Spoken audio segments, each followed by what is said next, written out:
বেগুনি কালার, রঙন না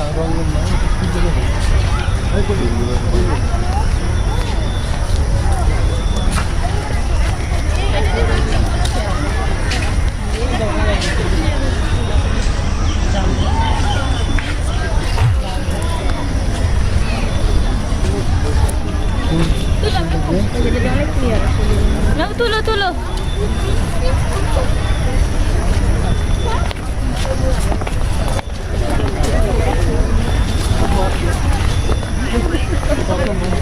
কি অবস্থা। এদিকে কি হচ্ছে? আরো কঠিন ওসব ফুল ছিটছে। আর ওই দেখো জঙ্গলে ওদিকে পুকুর আছে বুঝলে, পুকুরের কিনারে লোকজন বসে আসছে, ওখানে বসার জায়গা আছে। যাবা ওইদিকে ভিতরে? এদিকে তাকাবো। হ্যাঁ ভিতরে যাবা। তো তোমার এখানে কেমন লাগছে আব্বু? খুব ভালো। আমি অনেক আজ থেকে 30 বছর আগে এখানে আসতাম, বেড়াতাম, ভালো লাগতো খুব। তখন চিনমৈত্রী হয়নি তখন। আর এখানে ফ্লাওয়ার গার্ডেন মনে হচ্ছে না? খুব সুন্দর লাগছে। গাছগুলো আগে ছোট ছিল, এখন অনেক বড় হয়েছে। তবে পুকুরটা দেখতে পারো, পুকুর আছে এই পাশে। আর এটা গ্রামের পরিবেশ আপনারা দেখতেই পাচ্ছেন। ঝিঝি পোকা ডাকছে মনে হয়। হ্যাঁ আশেপাশে অনেক ঝিঝি পোকার ডাকছনা আছে, একদম গভীর জঙ্গল। আমি তো ছোটবেলা থেকে শহরে মানুষ, ঝিঝি পোকার ডাক টাক এগুলো শুনিনি, তো এখানে এসে আমি শুনতে পাচ্ছি আল্লাহর মধ্যে। ভালো লাগে। মাঝে মাঝে আবার কোয়েলও ডাকছে, কোয়েল পাখি। তো খুব সুন্দর লাগছে এই জায়গাটা।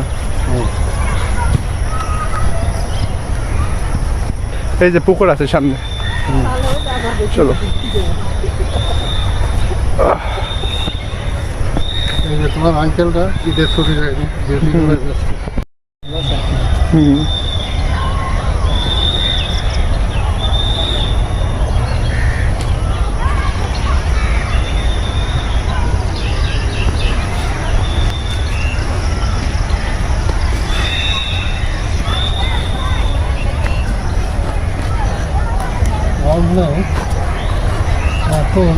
সব চলে যাবে। ওদিকে বাকি দিচ্ছে না, ক্লোজ করছে, সব চলে যেতে বলছে।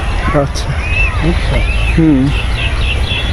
পুকুরটা বেশ ভালোই, মোটামুটি খুব সুন্দর, মোটামুটি আছে। আমি অনেক আগে দেখছি এই পুকুরটা এইরকমই আছে। এখানে একটা আছে, আর ওই পাশে একটা আছে, বিকাল করছে।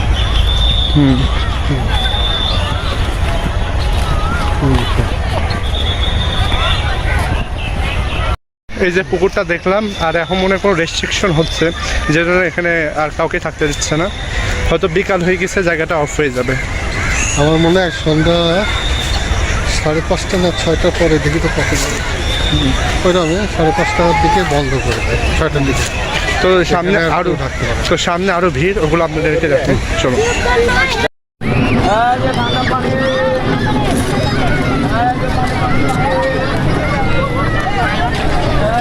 পানি